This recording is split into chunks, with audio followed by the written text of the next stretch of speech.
what you want. You want something that's just gonna put them bows to all them Pelippers. Just knock it out the sky. Don't do just You love Tyrunt in this meta.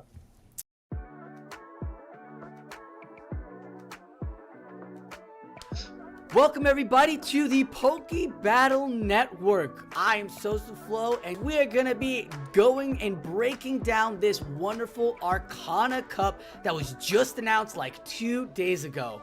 We have the third and final wave of Sylph announced, with Arcana being it, and I have invited two amazing faction specialists to come talk about this meta.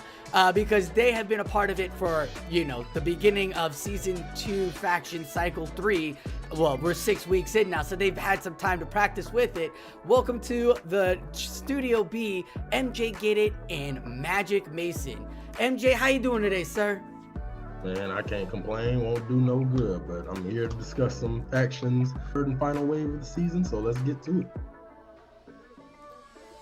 Mason, you doing all right? You enjoying this third and final wave? You excited for it? Is it here? It's ready? Yeah, I'm excited for it. I've already had some experience with Arcana, so it's a little bit, of a different situation where we have a little bit of prep going into the Sylph metas. Not too common where that happens, I feel like, but yeah, it gives a little bit of an advantage for any of us faction players who have played Arcana already, as we do head to that third wave. Yeah, do you feel after such an intense meta or wave of the last two, having one that's matched up with factions here right after is a great little breather? Do you feel like this is a breather, or do you feel like this is still top-notch meta here? Yeah, it really depends, because, sometimes I like a little bit of a break because I am playing Arcana and factions, so to be able to, get a different kind of a meta and not have to, be playing so much the same meta. But it is really nice in that case that I don't have to worry about spending too much time team building either, now that I already have an understanding of the meta from my previous analysis and studies. Nice. Yeah, I'm in the same boat with Mason. I kind of would have liked to have a little break from it, but I kind of look at it just like it was with Ember Cup. We had Ember previous cycle, and then it was the first cup for the Sylph season this season, so maybe success can follow from there. Anybody who had Ember experience in faction, just bring it on over here and run with it from there. As we look at what the meta is allowing, it is ghost typing, grass typing, psychic, and rock, and I'm loving the additional Pokemon that they added on here. You've got Gyarados, you've got Honchkrow, Pelipper, Scyther, and Vespiquen. Let's take a look at what the meta is now, because the beauty of having this be a factions meta is that at the beginning of the metas, everybody's like, oh, this is the Pokemon, that's the Pokemon. And then metas start shifting. You start going into tournaments and more new meta Pokemon pop up. Now, midway through Arcana and factions, meta isn't shifting as much. There's not going to be any sort of crazy new Pokemon that's going to change the way it plays. So this meta is pretty solid, and you have Pelipper there sitting at number 1 with Shiftry on Shadow version, Gengar, regular Shiftry, Mew, Honchkrow, Tyrunt, Cofagrigous, Cofagrigous, and Marowak, Alolan Shadow. I've seen probably a couple of Gengars. I've seen nobody use Alolan Marowak. Yeah, me either. I haven't seen Gengar either. If I've seen the member of that family, it's been Haunter more commonly, actually. I think once again, especially in the faction situation where you have the ability to TM in case there is a jump off as the main flyer, you have the Ice Punch ability for Haunter as well. So I think a lot of people maybe opt for that in those situations. So that's what I've been dealing with most parts. So. Plus, Haunter wins a lot of CMPs too. On top of that, more so than Gengar. So. Yeah, with his attack so high up at 161, Honchkrow or Haunter definitely high in on the attack and high in on winning you that CMP and forcing shields. Now PVPoke doesn't have it on Ice Beam or Ice Punch. It has it as Shadow Punch, but it's not a it's not the community day move. You can definitely take it off Shadow Punch, put down Ice Punch. Well, I was going to say, if you look at the two Shadow Claw Resist, which are the two dark types we talked about on Shiftry and Honchkrow, also very much both glassy. They're both weak to ice, flying type and grass type. So it does have a little bit of coverage play against everything. And honestly, it actually makes me realize like I don't think Haunter can be really walled by anything in the meta. It can't be walled, but it can be taken down Yeah, very quickly. you got to be careful with it. You got to use your shields right, because I used to play with Haunter a couple times, and that thing, even if you shield the right move, you don't shield it at the exact right time, the fast move pressure starts building up with that. Yeah. Are there other ghosts you suggest as well? I see Gorgeist and Driftbloom down here. If you don't have Venusaur, you might want to invest in one, because it's sneakily good in this meta. Venusaur ranked number 8 here. He's got the Shadow Claw, Shadow Ball, and Sand Tomb. So it's one of the debuffers of this meta. See, I was always curious about that, because I was once again thinking, like, especially with Pelipper and even Jump Bluff, you now make both Weather Ball and Energy Ball super effective. But I feel like then it's whether you want the trade-off of that Sand Tomb bait ability can help you, flip the Coffin matchup, and just the bait ability in general can help you probably flip some matchups you maybe wouldn't typically win with Coffin. With Pelipper and Venusaur can tank a couple of Weather Balls, depending on like Pelipper's IV. The Energy Ball coming from Jump Bluff doesn't have that much of an attack stat to begin with, so you're tanking that too. So you just go ahead and throw the the Sand Tomb, and if you get the shield, go for the Shadow Ball. If not, just keep on Sand Tomb and let another Pokemon come in and do the damage, just like a technical Pokemon you have in this meta, one of the few. That is really interesting. I like that play as well, because it's the bait, and it's a bait with a debuff as well. Like, even if you lose the matchup, the Pokemon that is coming in can just farm faster and doesn't have to worry about Jump Bluff getting to another charge move. I really like the Ferrothorn. I thought Ferrothorn with the rock typing, having that grass, especially with the flyers being so prominent. Now, people might say Thunder, right? I say Flash Cannon. But instead of Thunder or Flash Cannon, both of which are like extremely expensive, I prefer Mirror Shot Ferrothorn, like Shiftry and Lurantis. You throw Mirror Shot, you get a chance to debuff their attack, but at the same time, in some of those matchups, it can flip that match.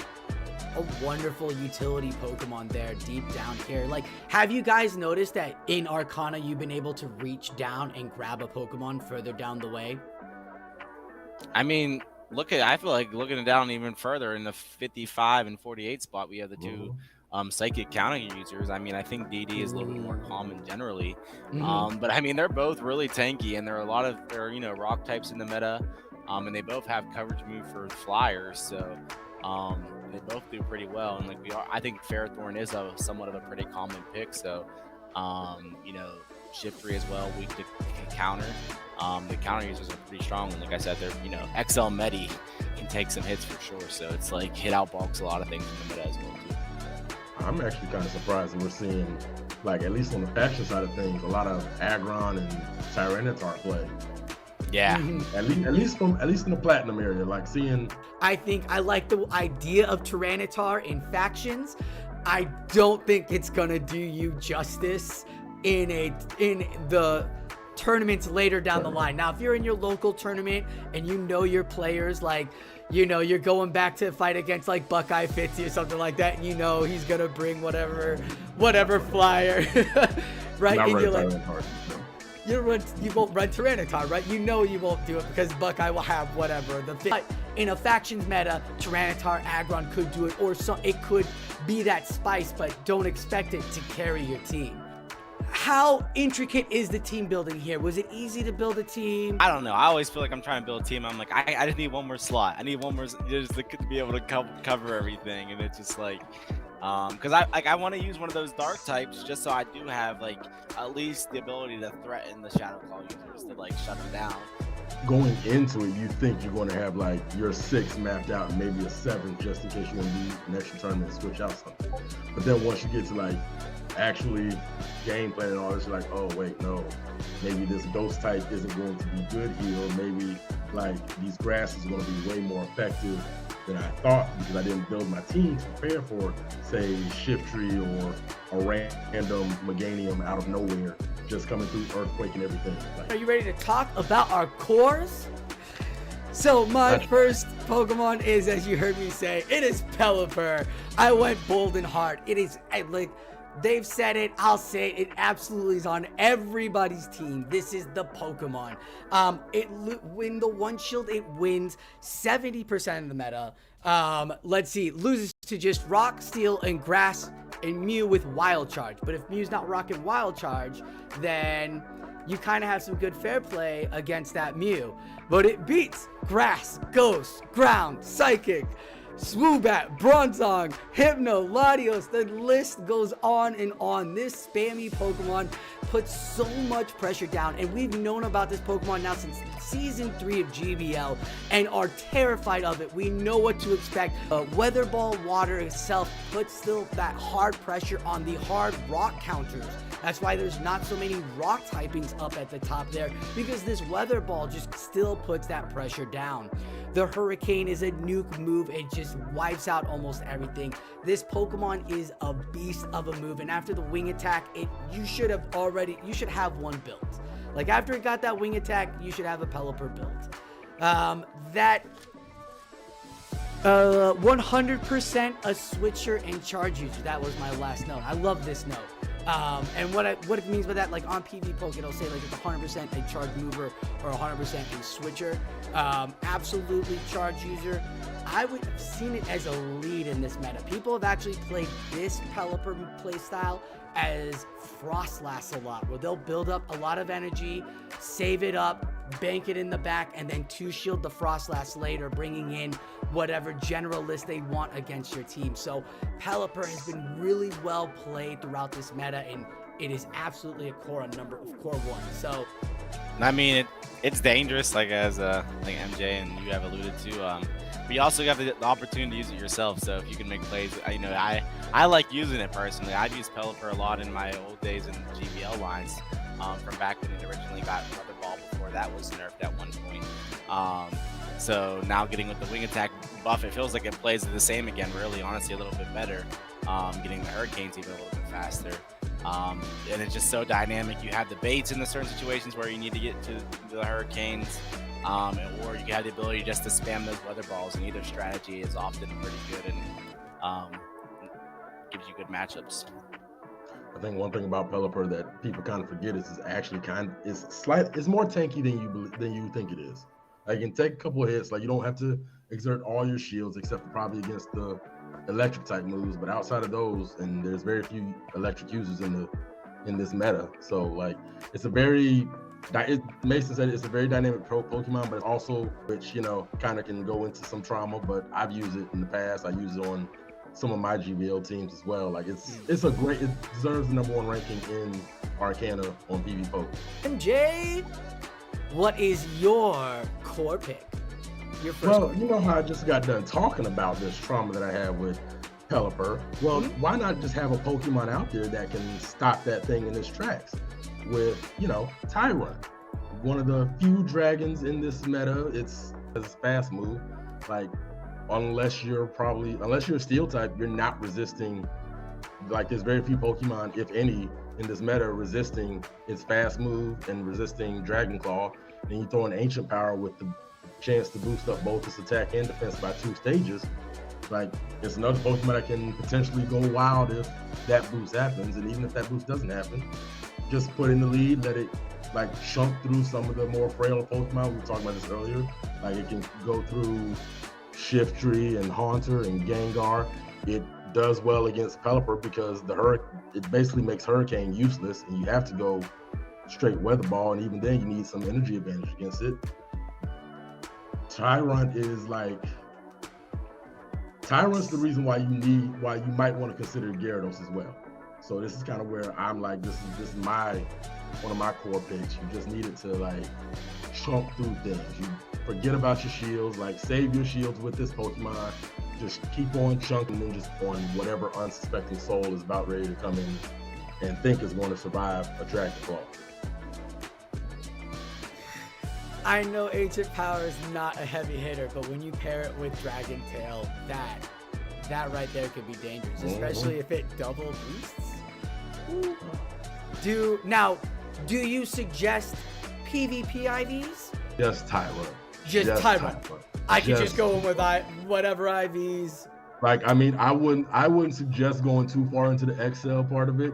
Okay. If you got like a level, I want to say what, 35 with maybe not 35 decks, just go.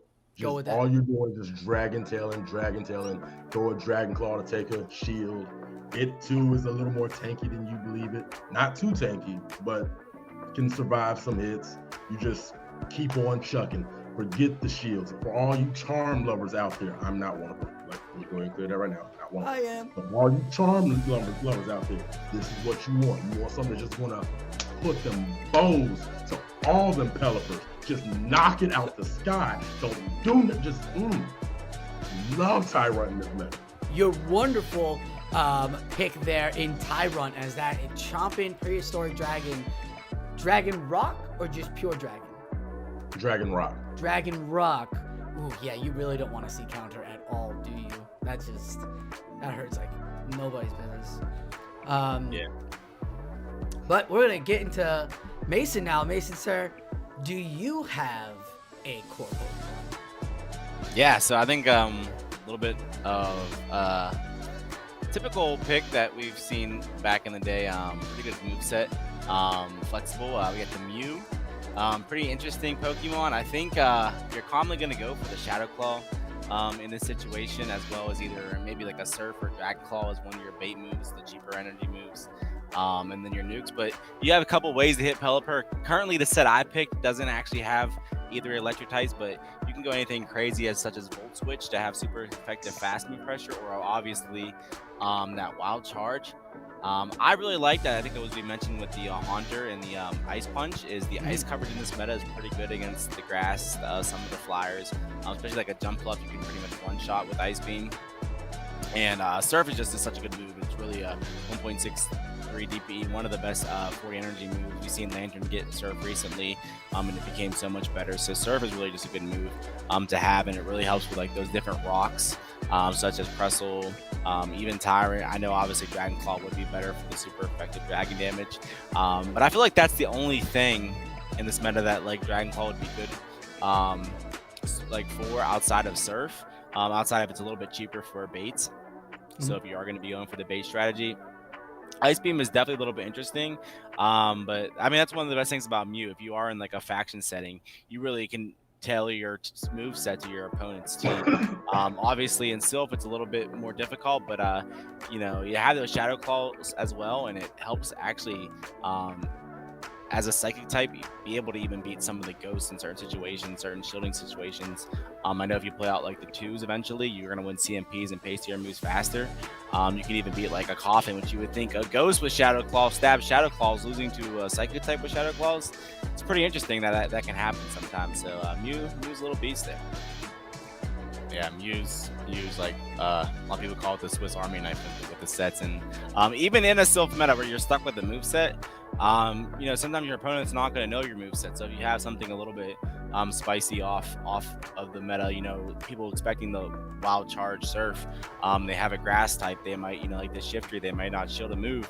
You know, they get hit with an Ice Beam, they get hit with a even a Flame Charge, and you're boosting your Shadow Claws for something else. You know, like I said, you can already flip the Ghost matchups. You land a Flame Charge on a grass type, you one-shot that, and then you have boosted Shadow Claws. You're now winning that matchup even more so. So definitely a lot of different options for you, and it can really definitely be a Swiss Army knife, as some people call it.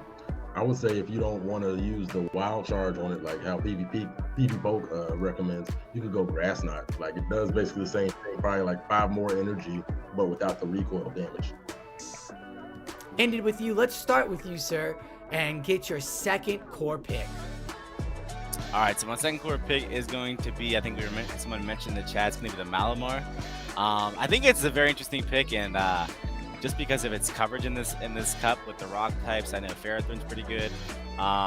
You know, even in the other dark types, the super power play is pretty dangerous. I like to lead it a lot of times and have that ability to super power or dip, or even close out the match, put as a closer spot and close out with super powers. But then the dark type and the foul play is also good for those pesky ghosts that we I've sort of discussed. So sometimes they can fight back, similar to how Mew you wouldn't believe be able to beat a ghost. The ghost can beat a dark type in this situation, especially due to the psychic typing.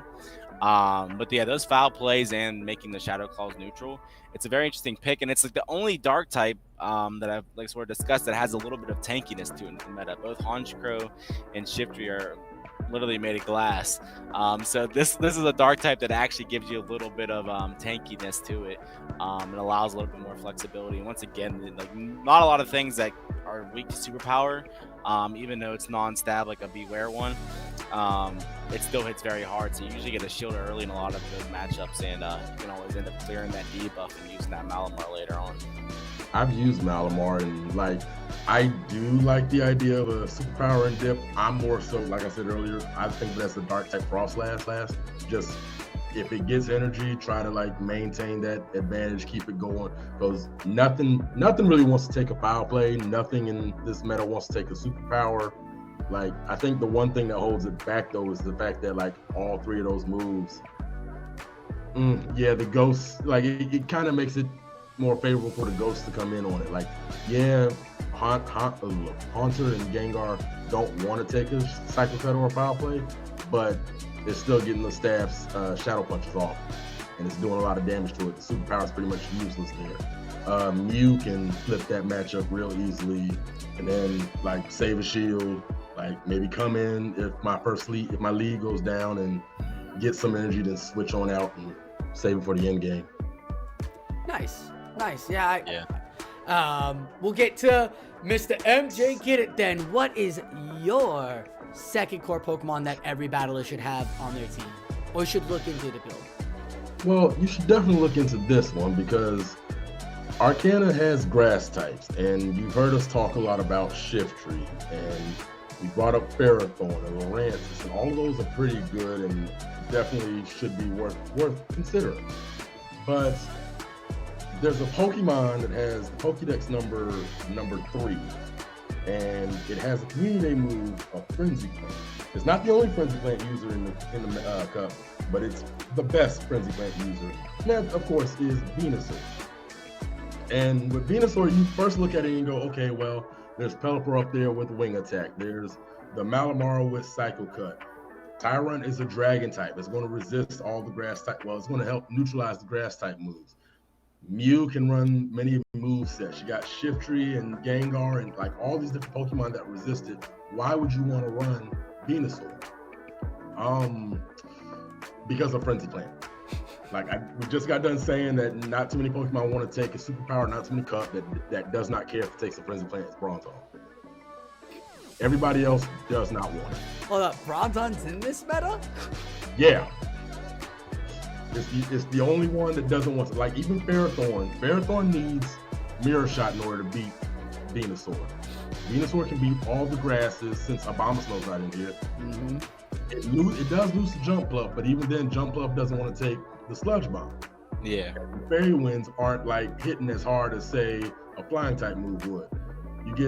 And with Venusaur, another thing that people don't realize about it is if it has like one Vine Whip advantage, half of his losses flip.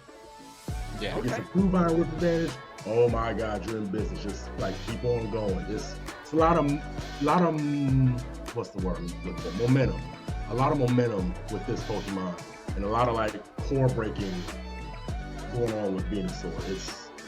It should be ranked a little higher than it is on PVPoke just because of like users.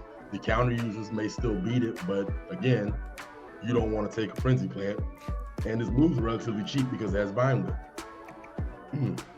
What do you think? If I asked you a question, makes it better than some of the other Frenzy Planters? With maybe just the fact that the Frenzy Plants hit so much harder from this compared to like a Superior Meganium where they're tankier, or maybe the typing or something. Okay. The poison type. It's defensive poison typing. It helps it resist like going up against Deoxys. I'll use Medicham for example. Yeah. The counter isn't going to hurt as much. It wouldn't hurt it as much as it would Medicham, Aerial Ace, or Meganium may have a better nuke. And Earthquake is getting stabbed on both of its. Venusaur's getting stabbed on both of his moves. Okay. Yeah. And Sludge Bomb is, really good for a lot of these other grasses as well. Just looking at the meta right now. Mm-hmm. Like you mentioned, the jump fluff as well too. Yeah, so Venusaur has I like it. always been a anti-grass staple. It's been one of those since season 1 of Sylph. If there's a grass type meta out there, Venusaur was the first Pokemon everybody had because of the access to Sludge Bomb and the Frenzy Plant. So like this thing has always been a heavy hitter. My big question to you though is it Shadow? Do you add that with Shadow? You don't go Shadow. I don't go Shadow here because this cup actually has a lot of hard-hitting Pokemon. Okay, and we will get into my second and last core. And that is going to be good old Greg. Pokemon here is 83% win rate with 1 shield. And it gets better with the 0 shield as it wins 85% of the meta. So if you have a battler that thinks they're so good to not shield you, you can go no shield for shields here with this Pokemon. This Pokemon is a great generalist Pokemon that can, with 1 extra tap, just conquer and dominate. It's 7 taps to both Shadow Ball and Dark Pulse, but you can play a bait game with your opponent and throw a Dark Pulse at 7 and then go Shadow Ball at 6 or something and get another shield. Like, there is so much opportunity for this Pokemon to play around on your team. I just am baffled no one else picked it, but I'm glad I get to. I love ghost typing. It's one of my favorite typing. It's really hard sometimes with it because you have all of those darks out there, but with just Shiftry and Honchkrow being the darks, they're fragile as hell. Like, they still don't want to see a Shadow Ball. Neither of them still want to see a Shadow Ball or take Shadow Claws down, so that's great there. In the 2 shields though, Cofagrigous wins 65% of the meta. So don't give up 2 shields for Cofagrigous. Let your opponent give up 2 shields. That's why this Pokemon is so great to have on your team in this meta, as it loses to about 43 Pokemon, but the 43 Pokemon out of the 254, I think it is total in this meta, out of 43 Pokemon it loses to, 12 of them are the top meta. You should still not care whether or not those Pokemon are on all the teams, because Cofagrigous is still going to do what Cofagrigous does. So it is a great core Pokemon for you to even start building off of, to feel safe, to have all of these attackers, to play with your different movesets, to go in with your Malamars. It is just a wonderful, thick Pokemon, and the defense is so nuts. It's so tanky. It could take the hits. It could take the Hurricane. So just have fun with it, and good luck out there with Cofagrigous. Gentlemen, do you have any thoughts with Cofagrigous there?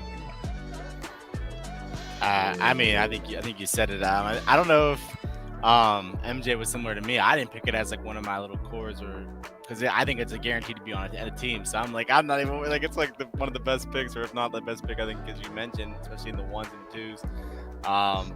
So strong. I mean, similar to the Pelipper. The thing is, I think Pelipper is often even more shifted out, like with a Gyarados or a Jumpluff, and almost everybody I've seen has pretty much stuck with the Coffin as their ghost, or at least from just my little bit of faction experience. And it's just so dominant, so it's definitely a really strong pick. And if you're looking to start a team, your core could be easily one of the best. So definitely an easy way to go there. Yeah, so your core is the core to go with. If you have no idea what you're doing, just like boom, there it is. Pelipper is your Pelipper, and Cofagrigous. You're messing Greg, good old Greg. Yeah, like they're basically the 2 that set the pace for the meta in a way, in what we're saying, and that's kind of goes into why I picked what I had. Like, I just need 2 Pokemon that can like offset that, and then we can go from there. But no, we're gonna stick with. Well, let's get into it. My core is probably the meta core for this meta, right? Mm-hmm. MJ, why do you have these 2 Pokemon? What is it about these 2 Pokemon that core really well for a battler? Well, okay, so I went the route of both expensively like dominant and very cheap that everybody has. Venusaur is like, okay, hey, you can build it like you have multiple. Ivysaur is a nice little sub, just in case.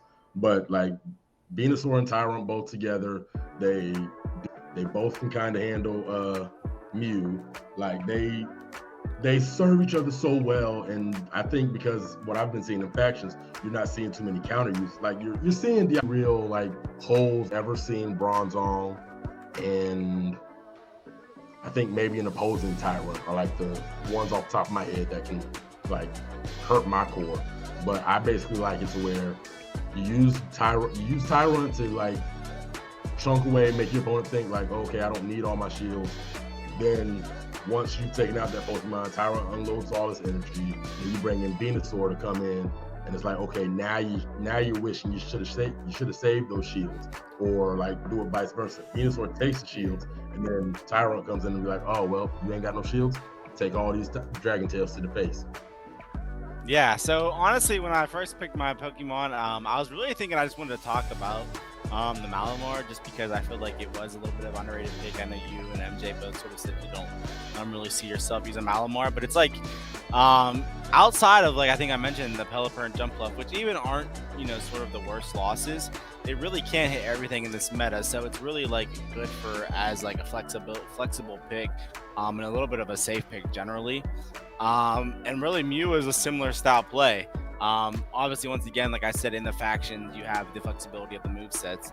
But they're both really flexible picks. So maybe I think that's one of the main reasons I went for them, is because you can just throw them on your teams of 3, find it with, you know, teams of 6, and then find a way to put them into a team of 3 with other things, and you don't have to worry so much about being matchups lost to alignment, because you have the more flexibility with these mons to sort of try to find shield advantage, find energy advantage. Yeah, and I really think, especially with I said how they can both be Coffin, one of the strongest picks in the meta. I think it's really focused around. I know they can obviously, of course, both lose the Coffin, but they both have a lot of play against it. And you know, I don't rely on the Shiftry and Honchkrow too often, because they are so glassy and they are the best Coffin answers. So I really wanted to try to find some other ways to neutralize the Coffin. And they are really good picks, strong picks indeed, right? And of course, Mew. I mean, you can even put Dark Pulse on Mew if you wanted to. Get real spicy, get real dirty. Yeah. Normal Dark Pulse. Well, gentlemen, this has been wonderful, entertaining about talking about these cores. Thank you, as we have given you the battlers out there 6 wonderful Pokemon to help you understand the Arcana team build, as we have now started off for this month of May. That will wrap it up for us core building here, as we're going to head down to the Studio B lot and get into the battling mode and team build. That video will come later. Be sure to check out the full live stream on the Arcana core build on YouTube now. Thank you to MagicMayson and MJGettit for joining me today and helping us go through this wonderful meta. These 2 faction specialists are the FSPN analyst MJGettit, who's been top notch on giving us a bunch of information on Factions Cup, and MagicMayson, our Toronto regional winner, heading to Yokohama. These battlers have given their time, so be sure to check them out. All the links will be down below. Also, be sure to check out our following battling communities in BTW, Roundtable Chat Talk, Palatine PvP, PvP Corner with GoCast, and As the Pokeball Turns. Each of these wonderful groups are community leaders in the battling scene and giving you tons of information and keeping you up to date with your communities. Be sure to follow them. Speaking of follow, be sure to hit like and subscribe, or follow this channel, as we are continuing our last wave of Sylph Season 5. We're going to be giving you the best of the best here, bringing you more cores, more team building, tons of tournaments. So be sure to follow us as we're going down the end of Sylph Season 5. Thank you all for watching the Poke Battle Network. I am SosaFlow, and like always, enjoy your battles.